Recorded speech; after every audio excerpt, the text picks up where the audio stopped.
दुनिया में बहुत से देश गरीब होते हैं, बहुत से देश पॉलिटिकल क्राइसिस में होते हैं, कुछ देश तो टेररिज्म से भी लड़ते हैं। लेकिन शायद ही कोई ऐसा देश होगा जो एक ही वक्त में अपने पड़ोसी देश अफगानिस्तान से लड़ रहा हो, अपने ही कब्जे वाले कश्मीर में प्रोटेस्ट झेल रहा हो, IMF के सहारे अपनी इकोनॉमी चला रहा हो और फिर भी दुनिया को ये समझाने की कोशिश करे कि वो एक ब्रिलियंट देश है। जब भी न्यूज चैनल्स में पाकिस्तान की खबर आती है तो वहां से हमेशा पाकिस्तान की गरीब जनता, महंगाई, इकोनॉमिक क्राइसिस और पॉलिटिकल टर्मोइल की ही खबरें सामने आती हैं। लेकिन अगर आप ध्यान से देखें तो ये सिर्फ एक सिम्टम्स है, असली बीमारी तो कहीं ज्यादा गहरी है। क्या पाकिस्तान सिर्फ एक टेम्परेरी इकोनॉमिक क्राइसिस में है या फिर पाकिस्तान का वो पूरा स्ट्रेटेजिक मॉडल ही कोलैप्स हो रहा है जिसके दम पर इस देश ने पिछले 75 साल गुजारे हैं।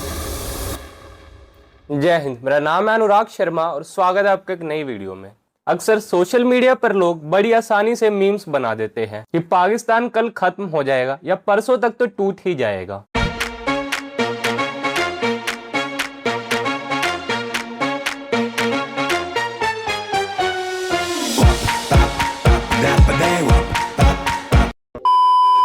लेकिन जियोपॉलिटिक्स ऐसी बचकानी बातों से नहीं चलती। पाकिस्तान हमारा एक ऐसा पड़ोसी देश जिसके पास भी न्यूक्लियर वेपन्स हो, 24 करोड़ से ज्यादा की आबादी रेडिकलाइजेशन की ओर बढ़ रही हो, वो देश एक रात में तो गायब नहीं हो सकता। और सच तो ये है कि एक न्यूक्लियर आर्म दुश्मन देश का इस तरह धीरे धीरे अनस्टेबल होना पूरे रीजन के लिए एक बहुत बड़े खतरे की बात हो सकती है।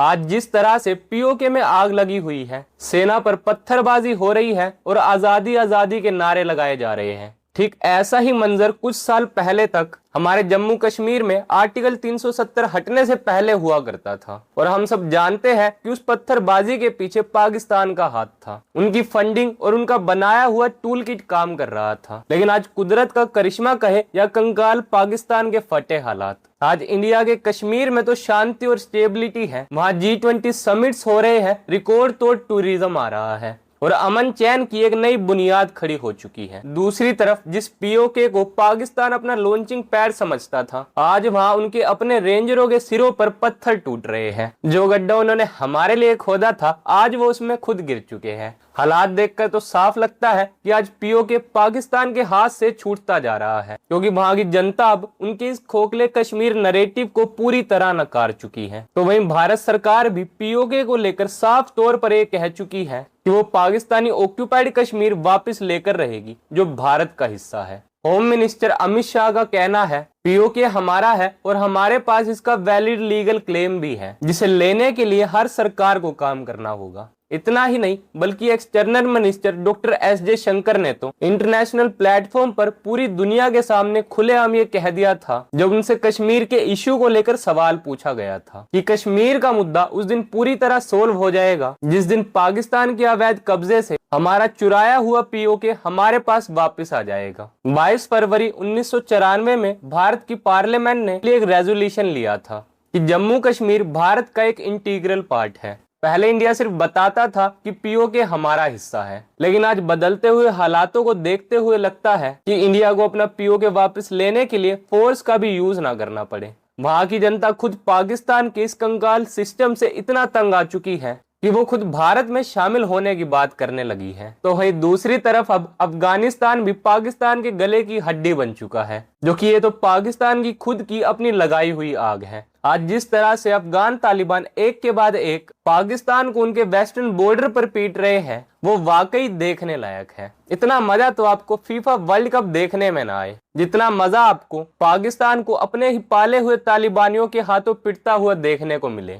रिपोर्ट्स के मुताबिक 10 जून 2026 को पाकिस्तान ने बॉर्डर पर अफगानिस्तान के अंदर एयर स्ट्राइक्स करी, जिसके बदले में अफगानिस्तान ने उन्हें धमकाते हुए खुली चेतावनी दी है आज डूरन लाइन पर पाकिस्तान और तालिबान के बीच एक डायरेक्ट वॉर चल रहा है। अब प्रॉब्लम यहाँ ये है कि पाकिस्तान के हालात इतने खराब हो चुके हैं कि वो अब कोई भी वॉर अफोर्ड ही नहीं कर सकता। एक तो पाकिस्तान में वैसे ही पैसों की तंगी चल रही है, जो अपने देशवासियों को खुद भीख मांग मांग कर पाल रहे हैं। अब ऐसे में एक तरफ तो पीओके बगावत पर उतर आया है, तो वहीं दूसरी तरफ तालिबान पाकिस्तान पर हमले कर रहा है। लेकिन यहाँ गौर करने वाली बात यह है कि ये वही अफगानी तालिबान है जिसे पाकिस्तान की मिलिट्री और आईएसआई ने पिछले 3 दशकों से पाला पोसा था, ताकि वो हमारे खिलाफ यानी इंडिया के खिलाफ प्रोक्सी वॉर लड़ सके। जब अगस्त 2021 में तालिबान अफगानिस्तान की सत्ता पर बैठा था, तो इस्लामाबाद में बैठे जनरल्स तो मिठाइयां बांट रहे थे कि अब उन्हें इंडिया के खिलाफ एक स्ट्रेटेजिक डेप्थ मिल गई है। लेकिन आज हालात ऐसे बदले, जो सांप उन्होंने इंडिया को डसने के लिए पाला था, आज वही सांप पलट कर पाकिस्तान को चबा रहा है।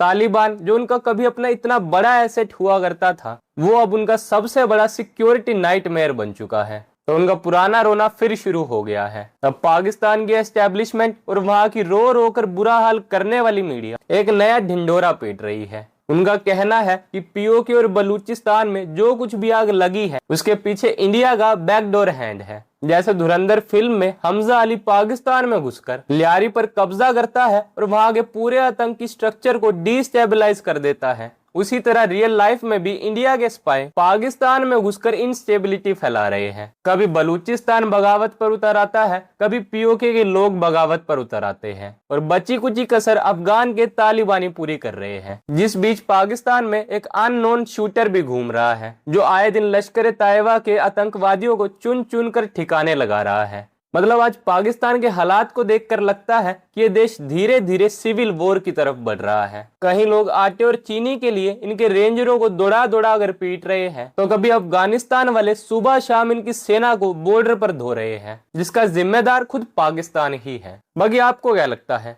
क्या पाकिस्तान इस इंटरनल बवाल और अपने ही बनाए हुए आतंक के चक्रव्यूह से कभी बाहर निकल पाएगा, या फिर इस बार पाकिस्तान का परमानेंट कोलैप्स होने वाला है? हमें कमेंट सेक्शन में लिखकर जरूर बताएं। टिल देन गुड बाय, जय हिंद, वंदे मातरम।